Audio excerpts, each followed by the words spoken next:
warahmatullahi wabarakatuh. Alhamdulillahilladzi anzala al-Qur'ana hudan lil muttaqin wa arsala rasulahu rahmatan lil alamin.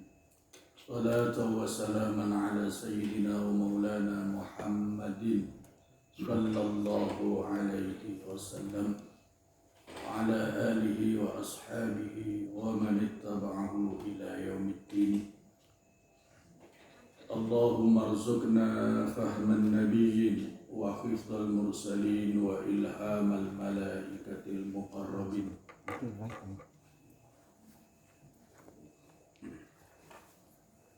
Majelis subuh Baitul Mukmin yang saya hormati, yang Allah muliakan, kita lanjutkan ngaji kita masih tentang a'malul qulub, amal-amalnya qalbu. Ada 3 yang utama: beriman kepada Allah, untuk bertakwa, menjalani kehidupan, sekaligus meningkatkan amal saleh. Nah, dari topik tema besar itu kita masih pada bagian yang pertama, yaitu beriman kepada Allah, yang ada 77 cabang. Senin lalu apa yang kita bahas? Tentang ilmu, Cabang yang ke-17 itu adalah talabul ilmi, mencari ilmu. Pentingnya mencari ilmu sangat luar biasa. Salah satunya Rasulullah sallallahu alaihi wasallam bersabda, "Man kharaja fi talabil ilmi fa huwa fi sabilillah." Orang yang melangkahkan kaki untuk mencari ilmu berarti dia berada di jalan Allah. Man salaka tariqan yaltamisu fihi ilman sahalallahu lahu tariqan ilal jannah. Tandanya orang itu dimudahkan jalannya menuju surga adalah ketika dia ringan kaki, semangat hati untuk mencari ilmu. Itu diantara bagian-bagian pentingnya mencari ilmu. Maka thalabul ilmi, mencari ilmu, merupakan satu dari 77 cabang iman. Satu lagi, Rasulullah sallallahu alaihi wasallam juga bersabda, "Man yuridillahu bihi khairan yufaqihu fiddin." Tandanya orang itu dikehendaki baik, menjadi orang baik oleh Allah, ia diberikan kemampuan untuk memahami agama Islam, memahami agamanya.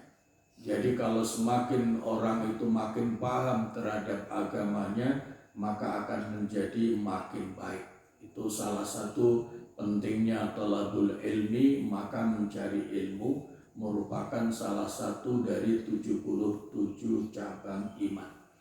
Hari ini kita lanjutkan wasyu'batut tasi'atu asyarata, cabang iman yang ke-19. Kalau yang 18 kemarin masih rangkaian ilmu, yaitu menyiarkan, menyebarkan ilmu. Sehingga kita punya kewajiban terhadap ilmu itu adalah mempelajari, memahami, mendalami, mengamalkan, mengevaluasi, dan kemudian menyempurnakan dan mendakwahkan. Itu cabang yang ke-18 sudah sering kita bahas. Nah, cabang yang ke-19 dari cabang iman ini adalah konsekuensi dari orang yang beriman. Salah satu rukun iman itu adalah beriman kepada kitab suci. Nah, salah satu kitab suci, bahkan kitab suci yang menjadi mukjizat Rasulullah SAW paling agung dan abadi, yaitu Al-Quran. Oleh karena itu, cabang iman yang ke-19 adalah ta'zimul Quran, yaitu memuliakan, menghormati Al-Quran. Pertanyaan pertamanya adalah, dari mana rasa hormat itu muncul? Nah, itu ya. Hormat itu amal fisik apa amal qalbu? Amal qalbu. Jadi orang merasa hormat kepada orang lain itu biasanya muncul dari hatinya dulu. Melihat apanya? Melihat ilmunya, melihat kedudukannya, melihat kekayaannya, melihat popularitasnya, dan lain-lain. Nah, dari melihat berbagai kelebihan itulah, ya, berbagai kelebihan yang ada pada orang lain itulah yang kemudian hati merasa otomatis ingin menghormat kepada orang yang dilihat karena melihat beberapa kelebihan. Ini sebuah ilustrasi seorang muslim beriman terhadap Al-Quran juga begitu. Supaya muncul rasa ta'zim, hormat, mulia, memuliakan Al-Quran, dan itu menjadi salah satu dari 77 cabang iman, maka pertama-tama persepsinya harus benar terhadap Al-Quran. Apa persepsi kita terhadap Al-Quran? Ya. Karena kalau persepsinya benar, perilakunya benar. Karena persepsi itu mempengaruhi aksi. Kalau persepsinya salah, maka perilakunya, aksinya pasti salah. Contoh tadi itu, kalau melihat seseorang itu biasa-biasa saja, maka sikapnya ya biasa-biasa saja. Tapi kalau orang itu melihat seseorang itu dari aspek kelebihannya, maka sikapnya juga akan berbeda. Itu rumusnya, persepsi akan mempengaruhi aksi. Begitu juga seorang muslim beriman terhadap Al-Quran. Kalau persepsinya benar, maka akan lahir hormat ta'zim terhadap Al-Quran. Tapi kalau persepsi terhadap Al-Quran itu keliru, maka aksinya juga menjadi keliru. Nah, oleh karena itu mari kita lihat kebiasaan kita sehari-hari. Lihat, minta pinjam Al-Qurannya juga. Pinjam Al-Quran. Kalau Bapak Ibu melihat Al-Quran, apa yang kalau sekedar contoh, saya juga tadi bawa kitab juga kalau sekedar contoh. Ini supaya betul-betul kita melihat Al-Quran. Kalau Bapak Ibu di rumah melihat Al-Quran, apa yang ada dalam persepsi kita? Apa kira-kira? Nah, ini sekaligus sebagai evaluasi dan begitu juga nanti hari-hari berikutnya. Pertanyaan kedua untuk sekedar ngecek saja, ada enggak yang di Al-Quran itu di rumah ditumpuk dengan buku yang lain? Ada tidak? Nah, kalau ada, di mana meletakkannya? Di bawah, di tengah, di atas? Nah, itu salah satu upaya, ya, salah satu upaya memuliakan Al-Quran. Oleh karena itu Al-Quran jangan kemudian ditumpuk-tumpuk dengan berbagai hal yang lain. Dengan buku yang boleh saja ditumpuk, tapi jangan sampai diletakkan di tempat yang sepertinya sama dengan yang lain. Saya masih sering melihat orang meletakkan Al-Quran sambil duduk kemudian diletakkan di depannya, ya, diletakkan di depannya. Kadang-kadang nauzubillah min zalik, mau sholat, nah Qurannya diletakkan di sajadah di depannya. Artinya apa itu? Lurus dengan kaki, ya, lurus dengan kaki. Nah, itu termasuk tidak menghormat Al-Quran. Di dalam kitab Syu'abul Iman itu dijelaskan, famin dzalika, salah satu cara menghormat Al-Quran itu pertama diperbaiki dulu persepsinya. Sekali kita melihat Al-Quran, pertama yang harus muncul, pertama yang harus ada dalam benak kita, itu adalah kalam Allah. Itu adalah wahyu Allah. Allah Maha Suci, maka kalam Allah itu juga suci. Sekalipun secara fisik itu hanya kertas seperti kertas yang lain, tetapi hakikatnya tidak sama.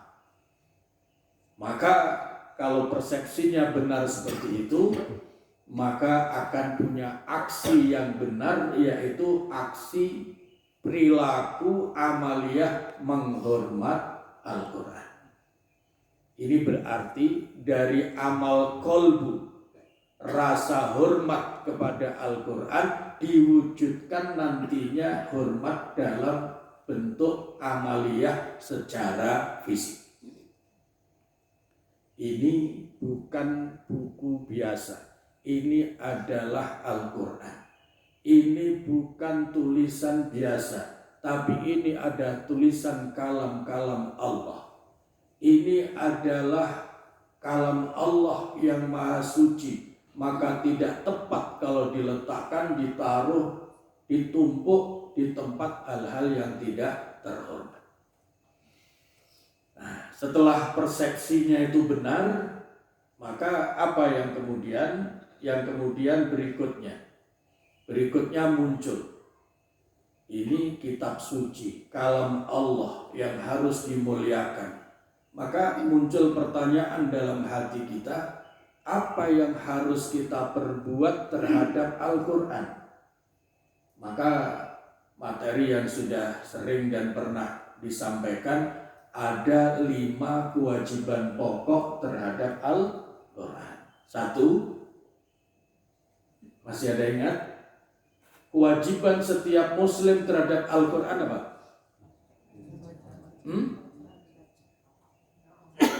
Apa? Yang pertama apa? Mengimani Al-Quran. Karena apa? Al-Quran itu kitab suci.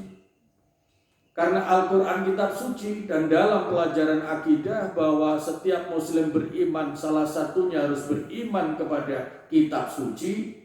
Al-Quran itu kitab suci, maka kewajiban pertama setiap muslim terhadap Al-Quran adalah mengimani Al-Quran. Yang kedua, apa kewajiban muslim terhadap Al-Quran? Membaca Al-Quran dengan benar dan baik. Yang ketiga, apa kewajiban muslim terhadap Al-Quran? Kewajiban yang ketiga terhadap Al-Quran adalah mempelajari dan memahami isi Al-Quran. Karena apa? Al-Quran itu petunjuk. Bagaimana mungkin seorang muslim beriman bisa memperoleh petunjuk-petunjuk Al-Quran? Dan untuk menjadi petunjuk itulah Al-Quran diwahyukan jika tidak mau mempelajari dan tidak mau memahami. Nah, ketika sampai poin ketiga, mempelajari dan memahami, karena Al-Quran itu juga sumber ilmu sehingga dijadikan petunjuk, maka kewajiban terhadap ilmu juga berlaku. Di samping sudah mempelajari dan memahami, maka juga punya kewajiban mendalami, kemudian mengamalkan, lalu mengevaluasi. Nah, untuk sampai poin kelima ini, mengevaluasi, salah satunya evaluasi terhadap bacaan-bacaan Al-Quran. Nggak usah jauh-jauh, bacaan Fatihah saja, surat Al-Fatihah yang sudah biasa dibaca, itu kalau tidak dievaluasi ya sangat boleh jadi sejak awal hafal Al-Fatihah sampai hari ini sangat boleh jadi ada kekurangan. Padahal surat Al-Fatihah itu a'zamu suwarin, surat yang paling agung.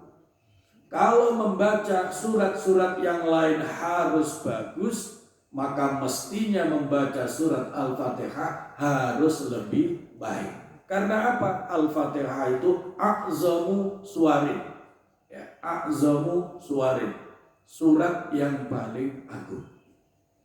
Bahkan dari sisi namanya saja itu punya nama surat Al-Fatihah itu lebih dari satu. Ya, pertama Al-Fatihah, yang kedua Ad-Du'a, yang ketiga surat Al-Hamdu, yang keempat itu adalah Al-Kafi, ya. Dan seterusnya, banyak sekali nama-nama yang dimiliki oleh surat Al-Fatihah. Dan itu menunjukkan a'zamu suwarin, seagung-agungnya surat dari sekian banyak surat Al-Quran adalah surat Al-Fatihah. Maka perhatian kita terhadap surat Al-Fatihah itu mestinya lebih.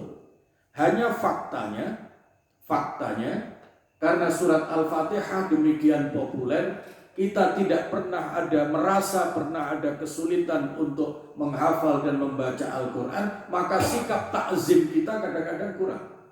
Salah satunya kalau habis doa, kemudian walhamdulillahirabbil alamin Al-Fatihah.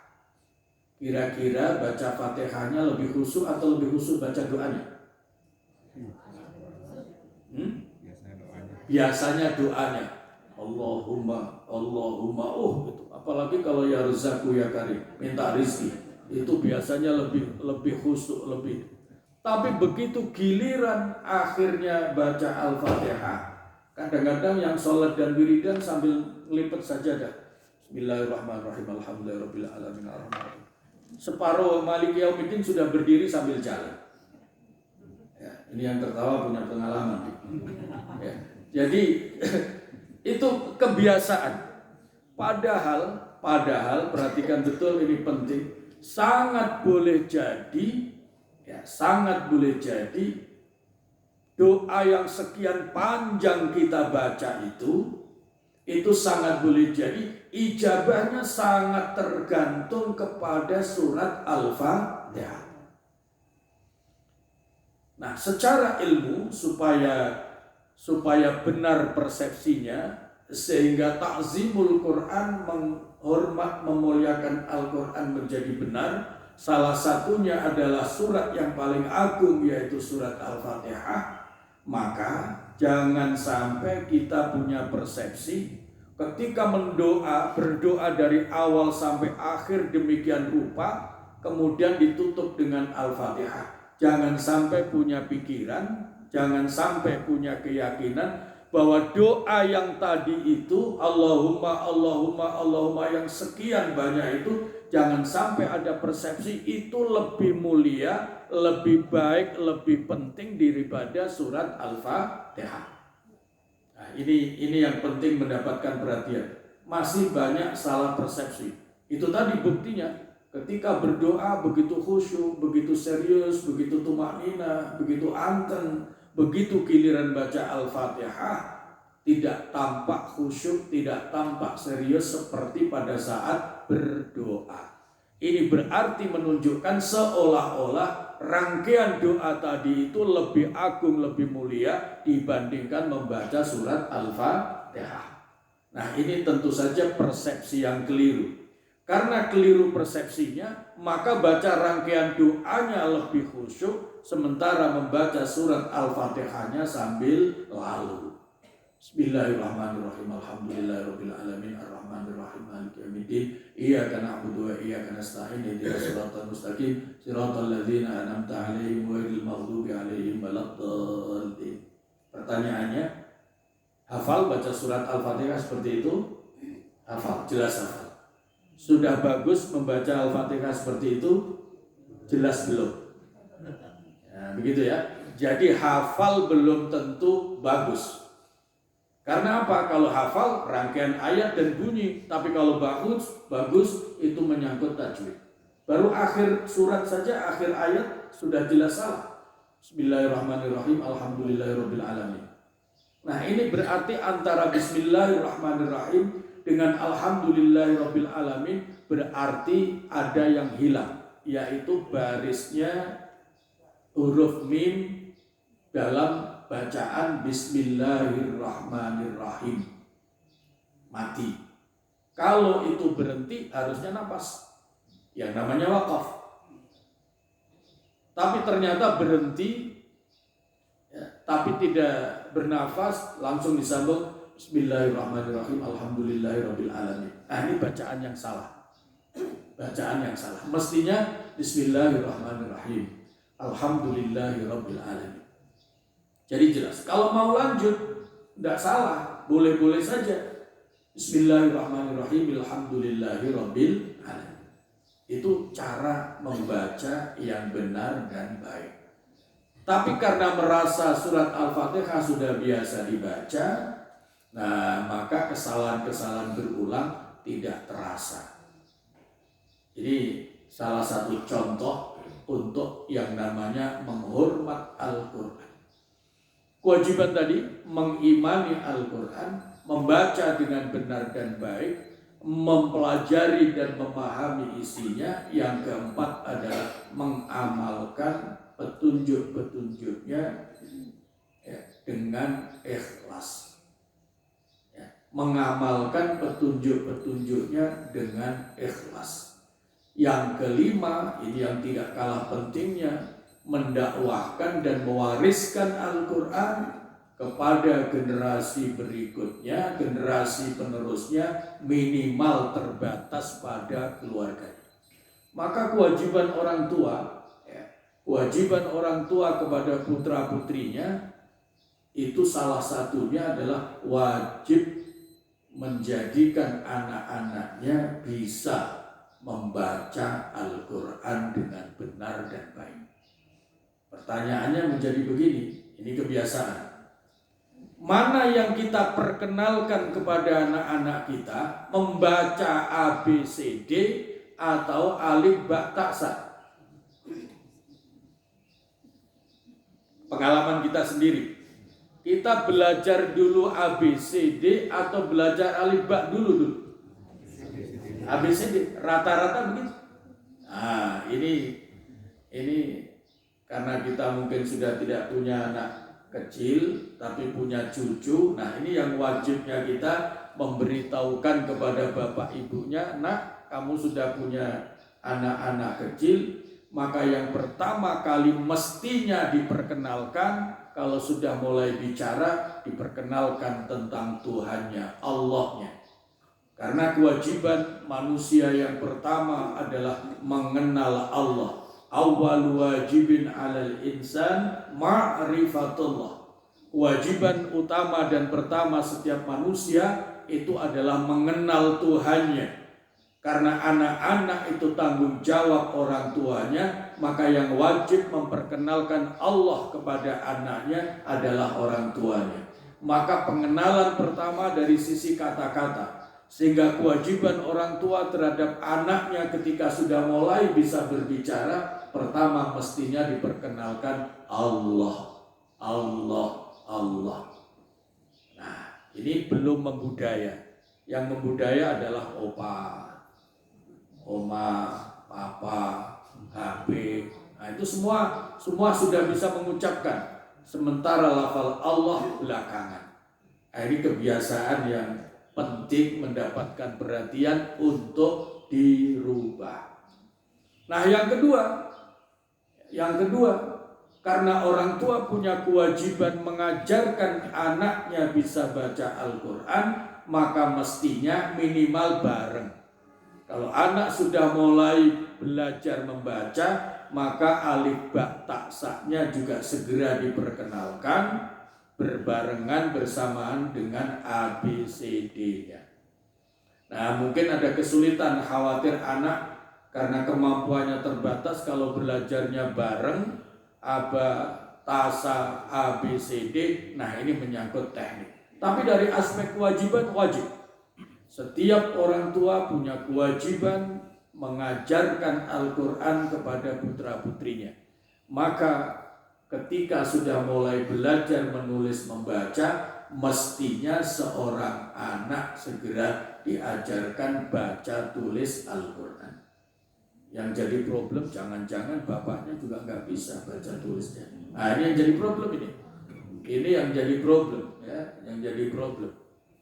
Oleh karena itu, oleh karena kita sudah paham bahwa cabang iman yang ke-19 dari 77 cabang iman adalah ta'zimul Quran, menghormat memuliakan Al-Quran, maka serangkaian kewajiban kita terhadap Al-Quran layak mendapatkan perhatian lebih untuk kemudian kita laksanakan.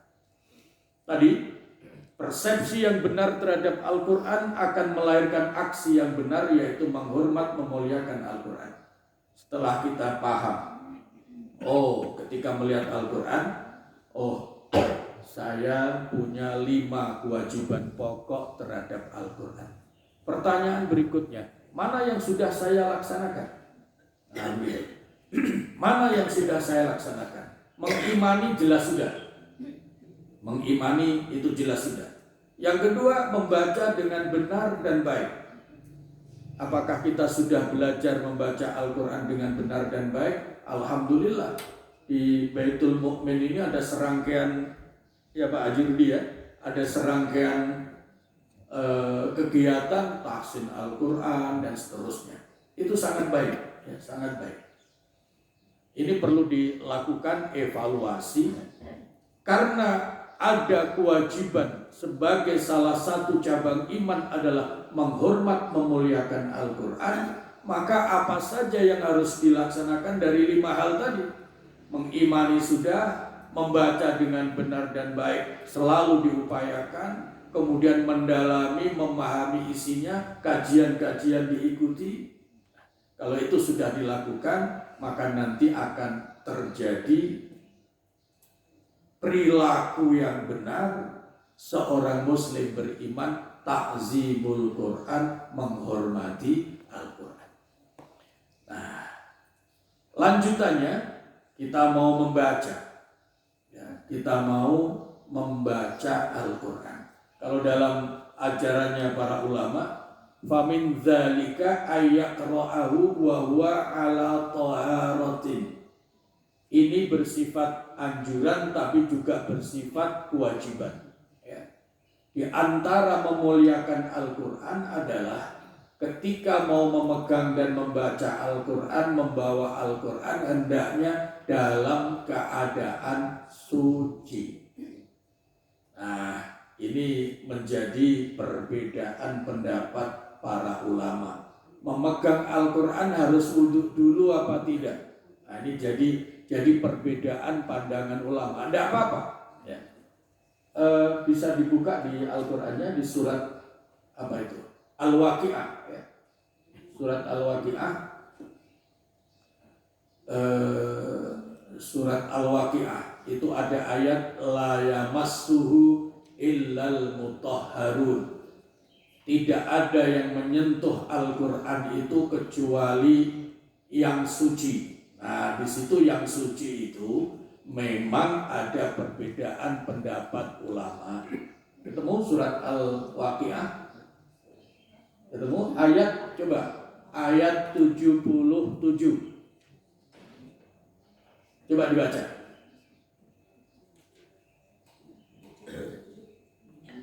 Ya, ayat 77 itu halaman kanan di atas tuh ya, betul ya? Enggak, 77 dulu.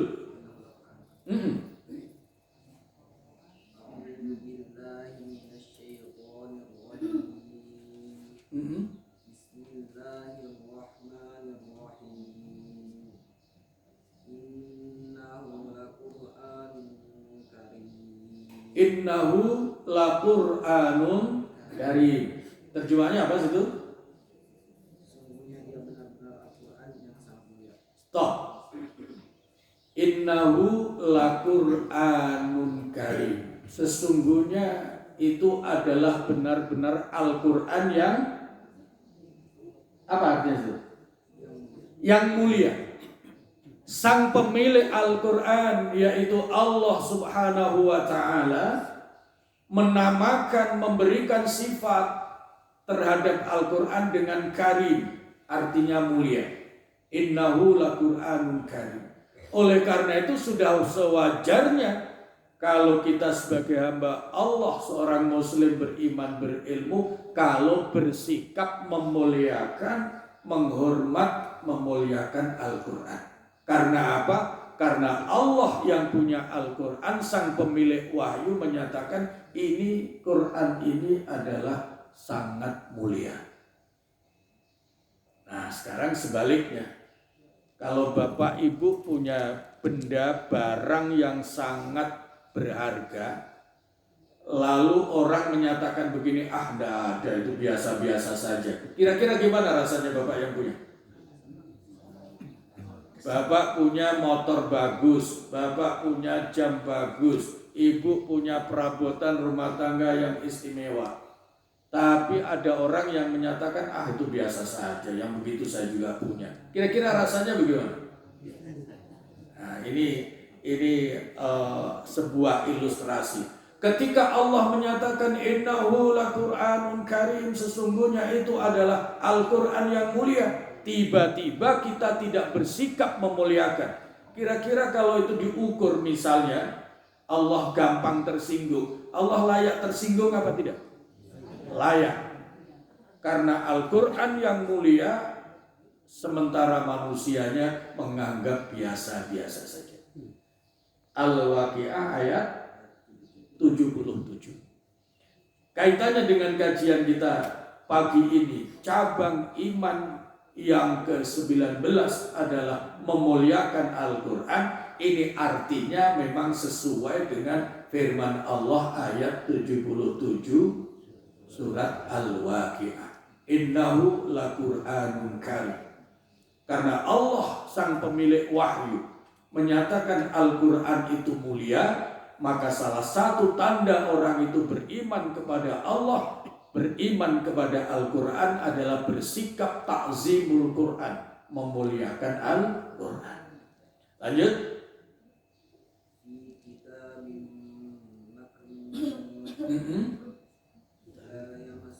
Artinya apa? Fi kitabim maknun, dalam kitab yang terpelihara. Kitab itu arti harfiahnya adalah catatan. Ya. Makanya bahasa Arab kataba itu menulis. Ya, kataba itu menulis. Katibun, orang yang menulis, itu bahasa Arab dari seorang sekretaris. Itu katibun. Nah, ini apa? Tempat untuk menulis, bahasa Arabnya maktab. Ya. Lalu tempat tumpukan buku-buku yang kemudian dinamakan perpustakaan, bahasa Arabnya adalah maktabah. Nah itu berawal dari kata kitab. Maka dalam ayat 78, fi kitabim maknun. Coba diulang terjemahnya. Dalam kitab yang terpelihara. Nih kitab. Sehingga dikatakan kitab suci Al-Quran. Maka cara menghormat Al-Quran, karena Al-Quran sendiri, surat Al-Waqi'ah ayat 78, Allah juga berfirman bahwa Al-Quran itu dalam kitab yang terpelihara. Maka kita kalau punya Quran secara fisik, karena Al-Quran itu berupa tulisan-tulisan yang kemudian dinamakan mushaf, memang cara memeliharanya juga harus menunjukkan sikap hormat. Nah, jangan sampai tadi ditaruh di tempat yang tidak semestinya. Itu firman Allah dalam ayat 78 surat Al-Waqi'ah. Lanjut.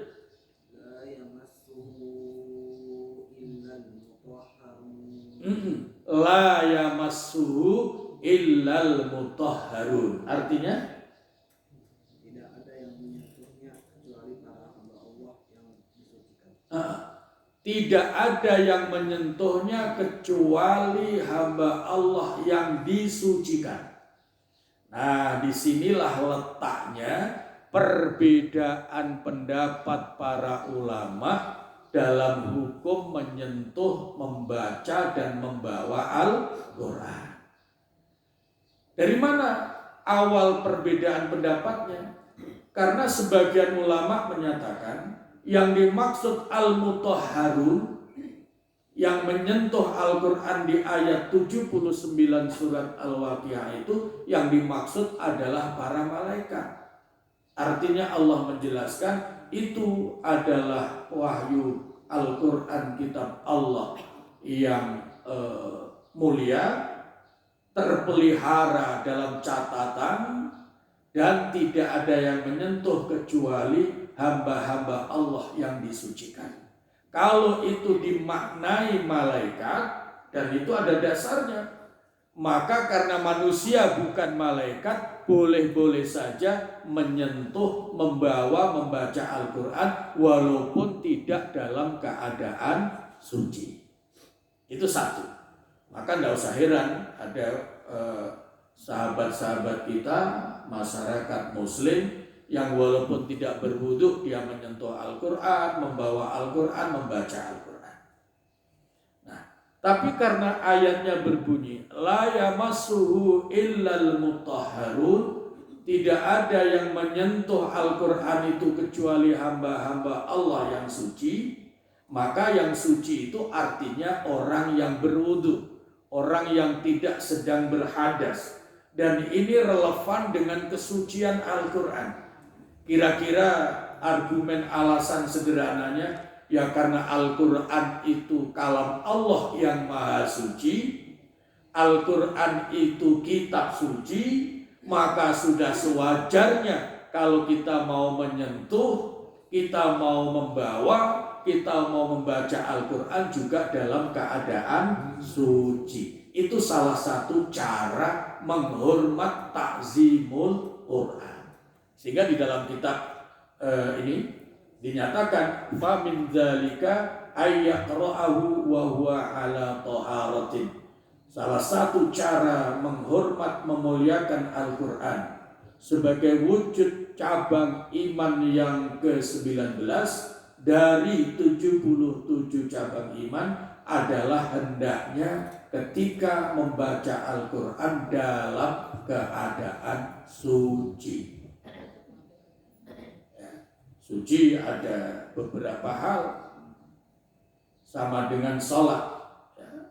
Suci dari sisi hadas melalui wudu, kemudian bisa juga mandi, lalu membaca Al-Qur'annya hendaknya di tempat yang suci. Nah, sebagai ibadah ada secara fisik suci, ada tempoh hari yang sudah kita pelajari. Secara niat membaca Al-Quran harus dengan niat yang suci, semata-mata memenuhi perintah Allah Subhanahu wa ta'ala. Wa alla yamassahu illa tahiran, dan hendaknya tidak menyentuh Al-Quran itu kecuali dalam keadaan suci. Itu salah satu cara bagian dari sekian banyak memuliakan Al-Quran. Dan satu di antaranya, hendaknya tidak meletakkan Al-Quran di tempat yang tidak layak. Tadi itu salah satunya, diletakkan di bawah lantai, di lantai, atau ditempatkan di tumpukan-tumpukan buku, hendaknya diletakkan yang paling atas. Pada saat membawa juga begitu. Jangan sampai membawa Al-Quran, ini terutama anak-anak yang sedang tahfidz, jangan sekali-kali membawa Al-Quran seperti membawa kantong kresek isi belanja. Gitu ya, membawa Al-Quran dengan ini terutama ya perhatian untuk ibu-ibu. Ibu-ibu kalau mau ngaji kan bawa tas isinya ada Al-Quran. Nah, kemudian di situ ada mukena dan lain-lain. Nah, nenteng tasnya juga harus hati-hati. Nah, harus hati-hati, jangan sampai tas yang isinya Al-Quran itu ditenteng seperti itu. Nah, ini yang harus mendapatkan perhatian ini ya. Ya memang tas itu lazimnya ditenteng seperti itu. Tapi kalau itu isinya Al-Quran, sebaiknya tidak dilakukan seperti itu. Karena ini bagian cara takzimul Quran, memuliakan Al-Quran. Baik, itu dulu. Nanti kita lanjutkan pada pertemuan yang akan datang. Sebelum saya akhiri, ada pertanyaan? Baik, kalau tidak ada pertanyaan, nanti kita sambung pada pertemuan yang akan datang. Masih dalam subtopik takzimul Quran. Karena pembahasan tentang Al-Quran, kalau tadi baru secara fisik sampai kepada membaca, ya, sampai kepada membaca. Karena Rasulullah SAW pernah mengadu kepada Allah bahwa umatnya itu meninggalkan Al-Quran. Nah, nanti pengertian meninggalkan Al-Quran itu seperti apa, nanti kita bahas pada pertemuan berikutnya. Bismillahirrahmanirrahim. Alhamdulillahirabbil alamin. Allahumma nawwir qulubana binuri hidayatil Qur'an. Allahumma ij'alil Qur'ana lana fid dunya qarina wa fil qabri munisa wa fil qiyamati syafi'a wa 'ala sirati nura wa ila al jannati rafiqa wa minan nari sitra wa hijaba wa ila al khairati kulliha dalilan wa imama. Rabbana atina fid dunya hasanah wa fil akhirati hasanah wa qina azaban nar. Sallallahu ala sayyidina Muhammad wa ala alihi wa sahbihi wa sallam. Subhana rabbika rabbil izzati amma yasifun wa salamun ala al mursalin walhamdulillahi rabbil alamin. Wassalamu alaikum warahmatullahi wabarakatuh.